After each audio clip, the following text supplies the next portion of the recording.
To all single parents out there, whether you're a single parent by choice or through separation, whether you are divorced, whether you are widowed, ex-partner, pregnant and alone, whether you're currently engaged in a far distant relationship or even co-parenting, this channel is for you. My name is Betty, your noble host.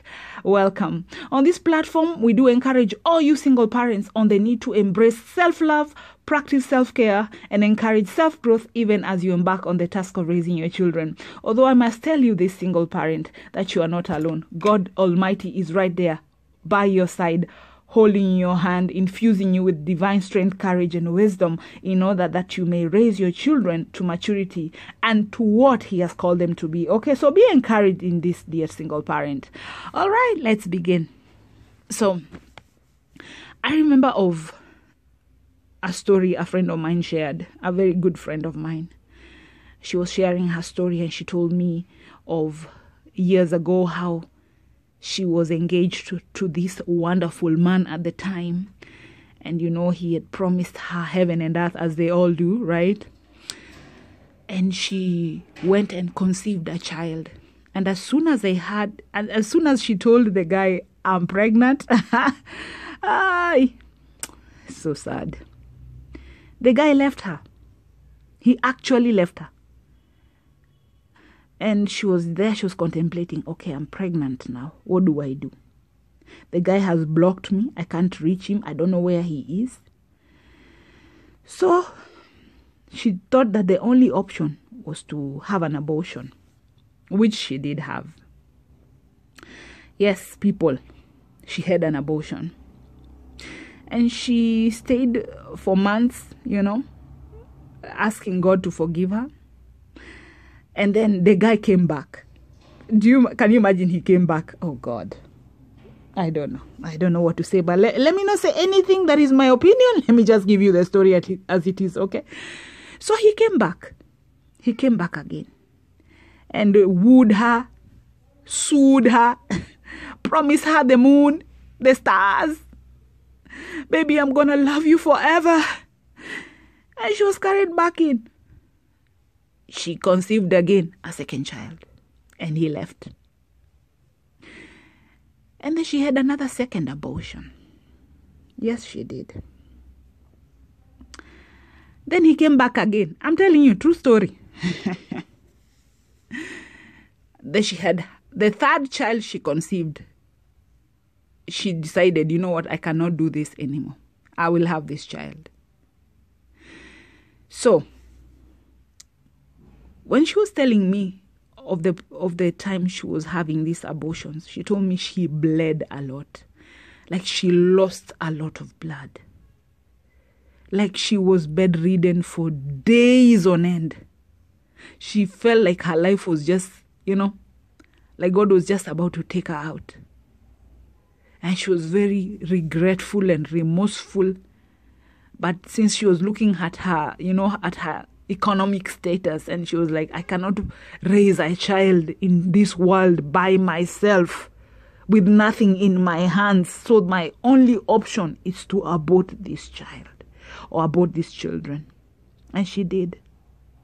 But she tells me, Betty, every time there are places in the spirit, there are dimensions I want to go to, but I can't go because I have blood on my hands. That's what she says.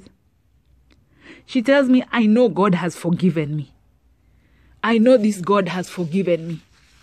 But I have blood on my hands. There are things I can't do anymore.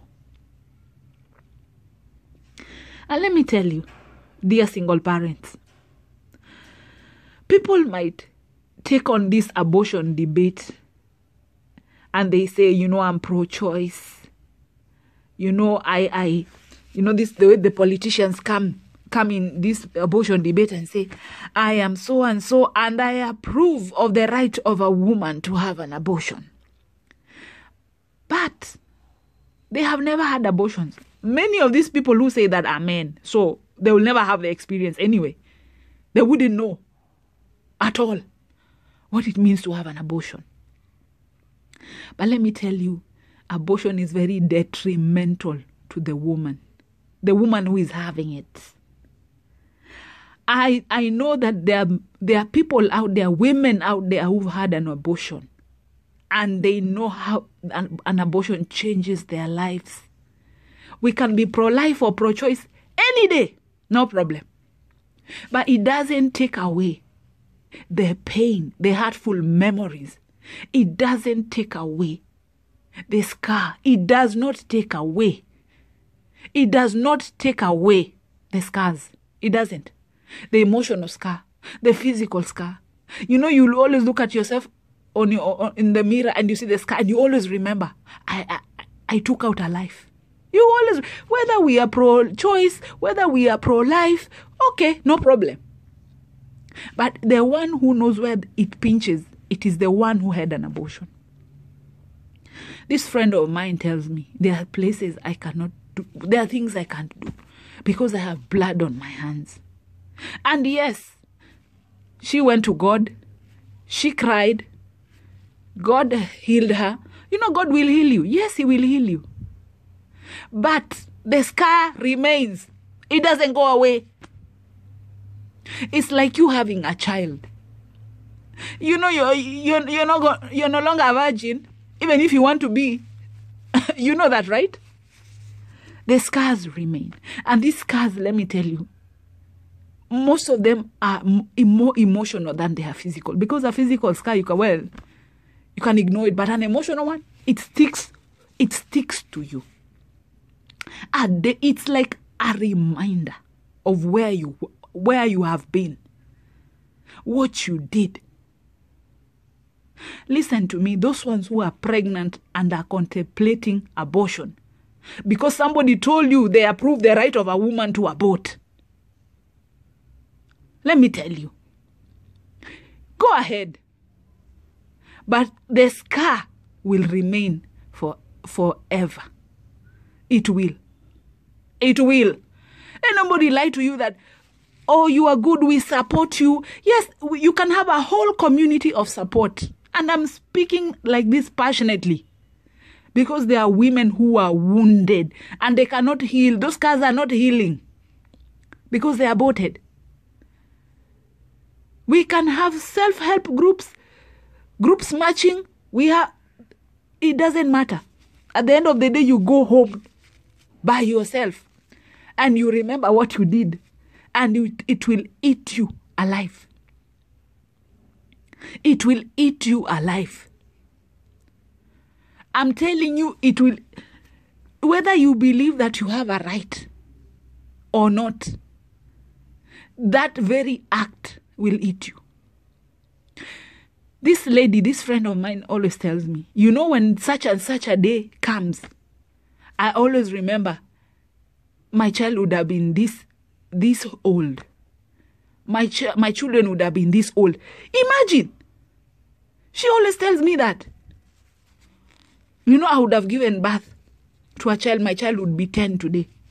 Or my child would be 15 today. I'm telling you. This thing remains with you. So before you go and make the decision to abort a child, I will first tell all you women out there, practice the ABCs of safe sex. I always say this. A, abstinence.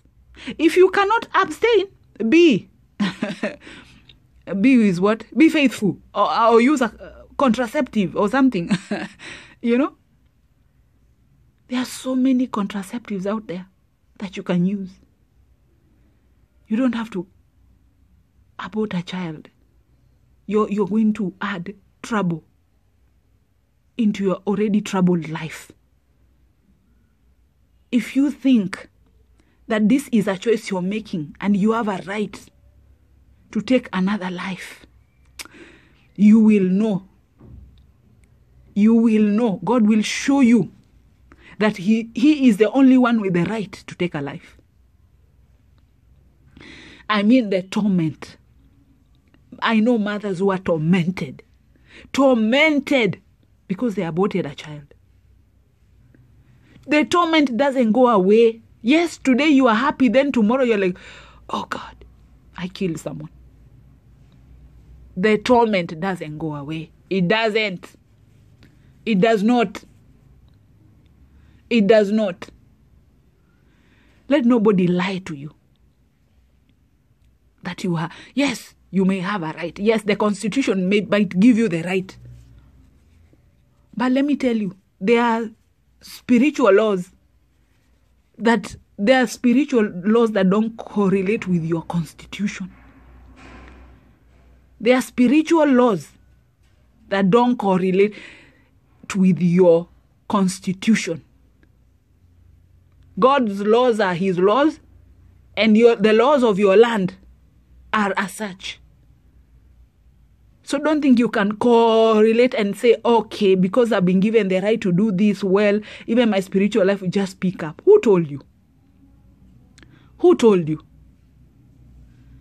You will suffer a worse fate. The Constitution might even give you, compensate you.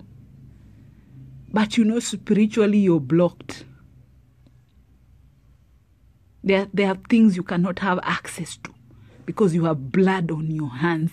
Let me tell you the truth today, dear single mom, or you who are out there, woman, any woman, any lady who is contemplating an abortion. You will have blood on your hands. And you will be as good as a murderer. I promise you. If you don't want to have a child, if you are not planning on having a child, there are ways, there are other methods. People use contraceptives if they don't want children. Why have a child to come and abort? For what? What good will it do you? What good will it do you? Yes, you think you've gotten rid of a problem. And you can even sigh. You're like, relief. But let me tell you, in your future days, you will not like the darkness that comes with the action you took. Because every action has got a reaction. Every action has got a reaction.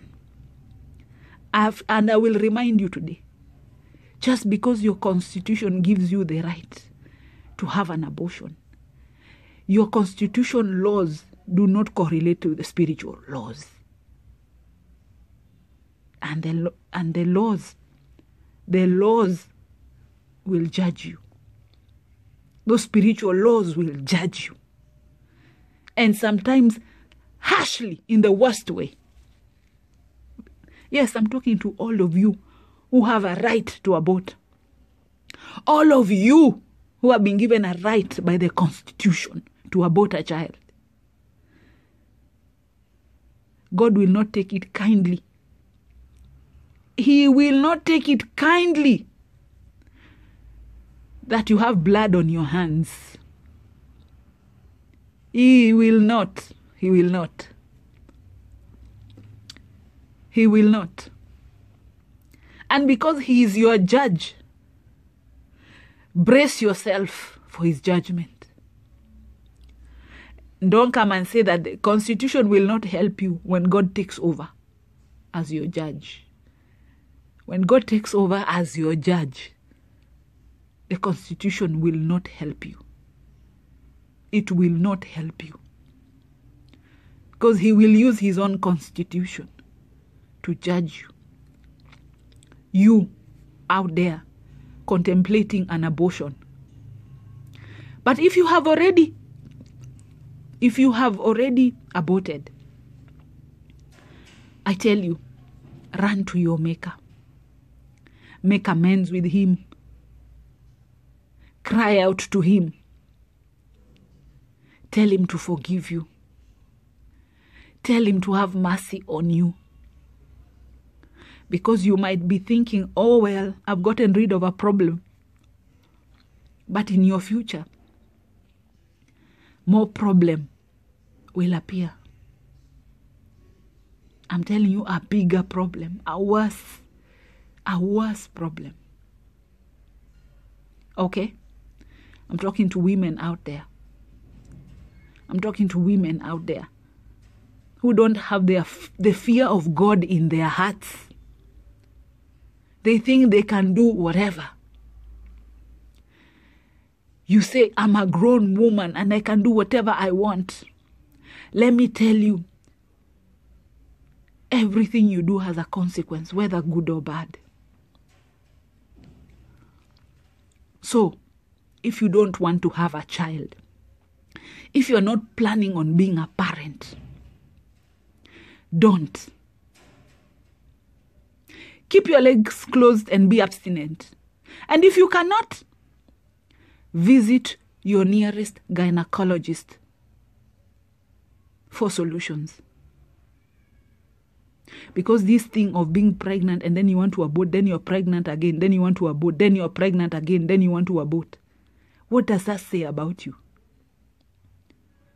What does that say about you that you can easily kill someone? That's what it says about you. Okay? I know. It's sobering, and most of you will judge me very harshly and tell me it's my life. Yes, it's your life. And you have the right to live however you want to live. But this is a cautionary tale for you. You who thinks you're invincible. I tell you the truth. Only God is invincible. You might just go to that abortion bed and lose your life. Just when you are thinking of taking another life, you will lose yours as well. Yes, there are people who have died aborting. Was that their judgment? Only God knows. Only God can tell us. Only God is our judge. I always tell you this. And I'm not just talking to single parents. I'm talking to every woman capable of producing a child. Everyone with a womb. Don't allow yourself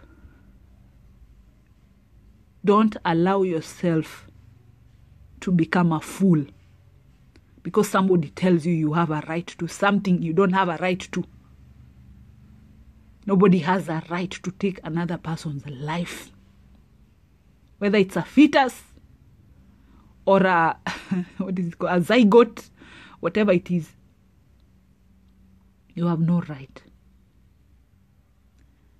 And when you think you have a right, your maker will show you who has the right. Okay, parents? I thank you once more for your time and your company, for tuning into this channel and pausing to like, share, and subscribe. May the good Lord bless you, may He keep you, and may He make His face to shine on all of you and your children. Until the next time, my name is Betty, your noble host, wishing you a blessed day. Amen.